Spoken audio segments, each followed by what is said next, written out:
Hey everyone, Derrick here with another Backlog review, and I gotta say, I did not expect to be doing another one quite so soon. Mainly because I thought I'd go on to something else that's a little bit longer, or more intensive, or just different in some general way, but basically away from the NES.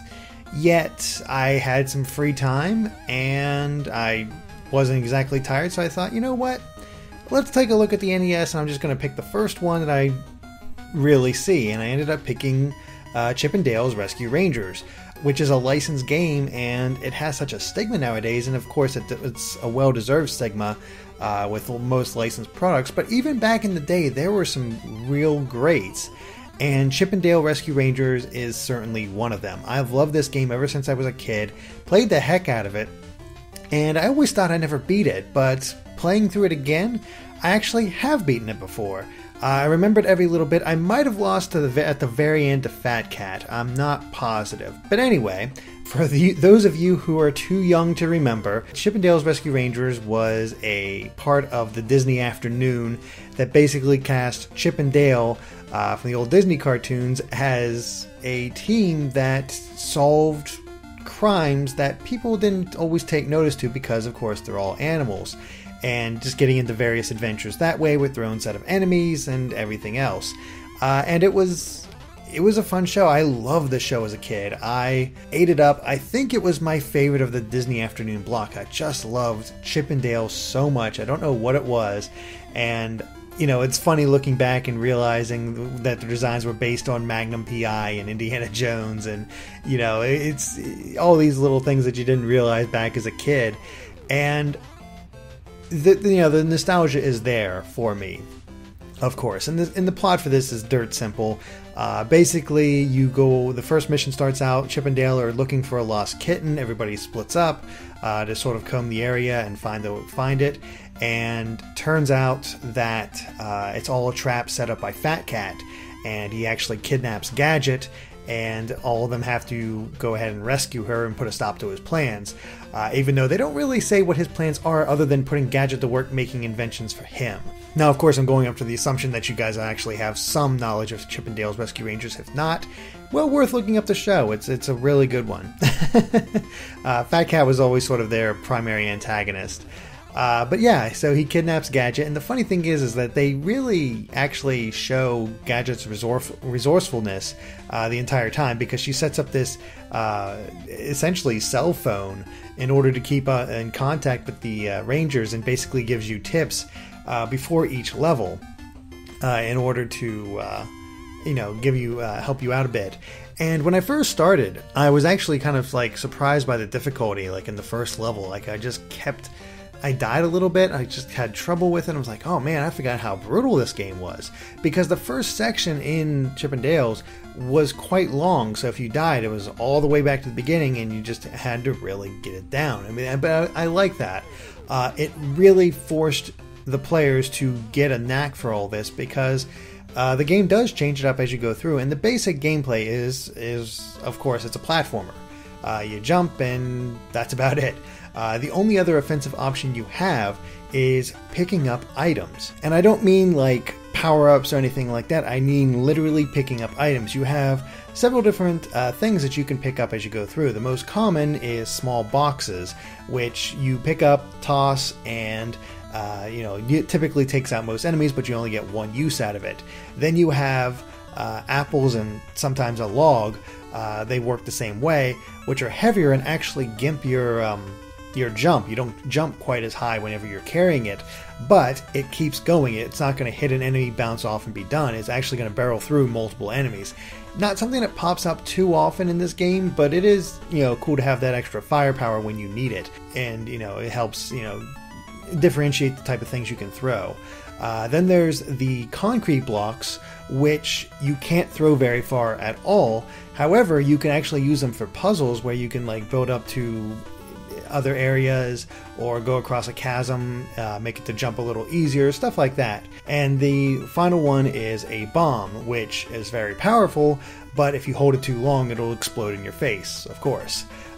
So that's basically it. You pick up these items and you throw them. But where the fun comes in is there's a much greater emphasis on dodging and being prepared, because you cannot defend yourself if you don't have one of these items that you can throw.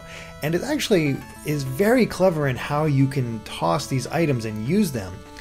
You can throw them left, to the right, above you, not below. But if you do try to go below, you'll immediately notice that you duck inside the item and you can basically hide in it. But it's not exactly the typical hiding. The enemies will come towards you and actually receive a hit. And it's a way for you to protect yourself or guarantee a hit if the enemy is walking towards you. And it's very clever in that way. It really surprisingly gave you a lot of options when it came to combat and dealing with enemies. It was very unique in that way, even back then, even now really, having a platformer dedicated only to picking up objects and tossing them at people. It's, there's a few that do it, but not quite in the same way as Chip and Dale. And yeah, that's pretty much it for their abilities, but there's other collectibles, of course, where you have these flower tokens that you can pick up. Grab 100, you get an extra life. There's also star tokens, where if you grab 20, you also get an extra life. But it's a guarantee. There's a difference too, because if you get 100 flower tokens, a glowing star floats in from the side, and that's how you get your 1-up. So you can actually possibly miss it depending on where you're at. Not too often, but it is possible. Then with the star tokens, of once you get 20, you immediately get 1-up. And by the end of the game, I had about 10 or so lives, and I died quite a bit. I would just kept going. But the thing is, the boxes, they encourage you to pick up everything and check, because there's health items, which are acorns hidden beneath these boxes and other items. There's more flower tokens. There's more stars, and it really encourages you to explore and just search everywhere in order to give you that advantage as you go ahead, because the game is actually, you can beat it in about 40 minutes, which is about all it took me. The game only has 10 levels, but some of them are lengthy, some of them are shorter, so it doesn't take that long, but they actually are quite creative. Every place is completely different. Some of them have unique mechanics, like jumping on faucets in order to turn them off in order to get ahead, using the objects that you can throw in order to flip switches so you can get ahead. Just stuff like that, where you just have to solve puzzles or do different things. And the other part of the challenge comes from the fact that it has a scrolling mechanic. And what I mean by that is, as the camera follows with you, you can basically consider everything below you non-existent. If you fall back down below, you won't be caught. You will die immediately. And that's where part of the difficulty comes in, though not in too many cases, a couple here and there where they really do challenge you with the platforming. But also because you can only take 3 hits. And it's actually really easy to get overwhelmed or miss your shot. And the enemies have somewhat simple patterns, but they can catch you off guard with their placement. And they're never outright cruel with it. Like you'll have trouble with it here and there. And a lot of that ease for me might have been because I'm so familiar with the game.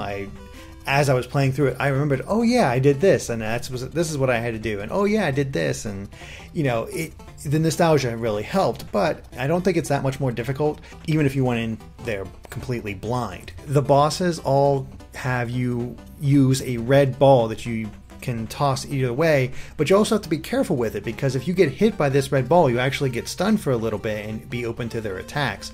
So it actually encourages you to keep moving and change up your strategies and whatnot. And not every level actually ends with a boss. Sometimes the level just ends.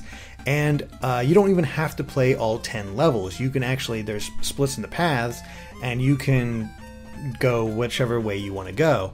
Or you can take on all the levels, which is what I did, because I like them. They're fun to play through. And as you complete each level, you actually get a bonus game where you can try to search for extra 1-up underneath boxes. You'll still get rewards in the form of flower tokens and stars as you go through as well, but the big prize is, of course, the 1-up.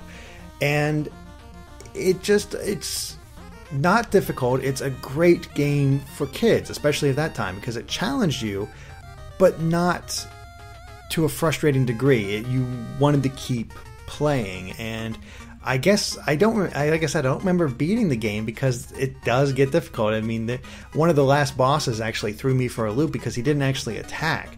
His only attack was actually you hitting him. His body would split apart and fall down on you, and you had to dodge his body parts to hit him at the same time. And it's actually made for a fun little challenge to stay out of the way. And that's basically what it comes down to: is enemies will try to drop objects on you, and you try to avoid them as you hit them with the red ball. It doesn't really change too much, and none of them are really that difficult. But they can catch you off guard because you have so little lives. You have to really recognize their patterns and complete them. As far as graphically, I mean, this is an NES game. You can't expect too much.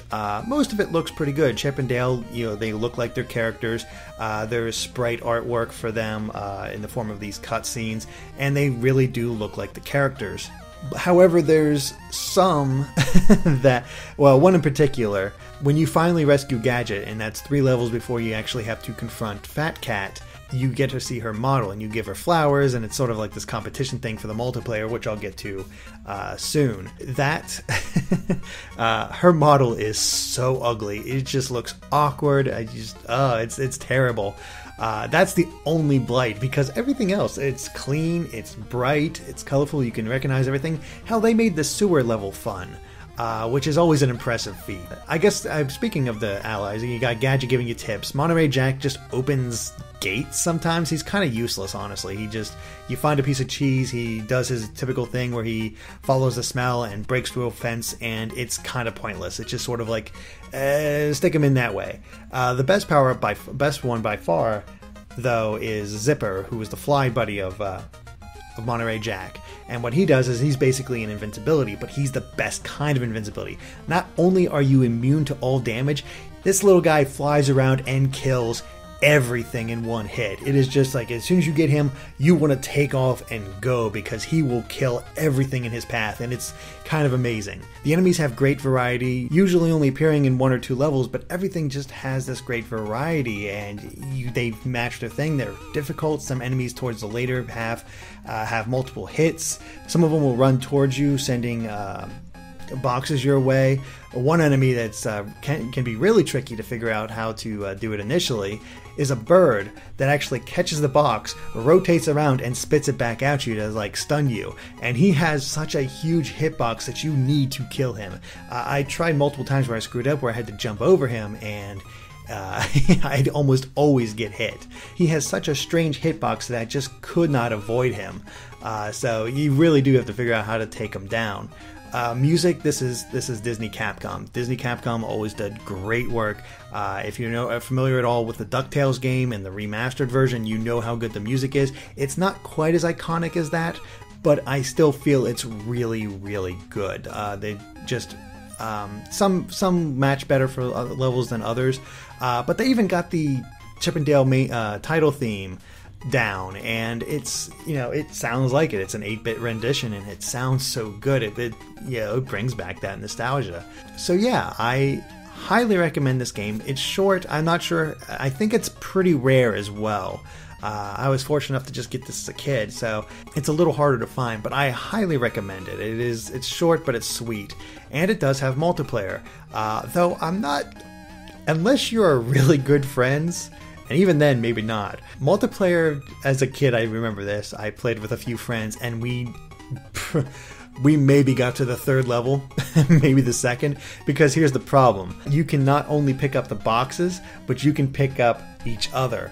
And so it becomes very easy to throw each other off pits, into enemies, because if you throw your friend into an enemy, they're just going to take damage, and one of you can end up killing the other very quickly, and it's it's not good. Now, of course, that's a challenge, work together to actually get through it, and it's nice to have the 2-player mode, but if your friend's a troll, he's not going to give you a good time.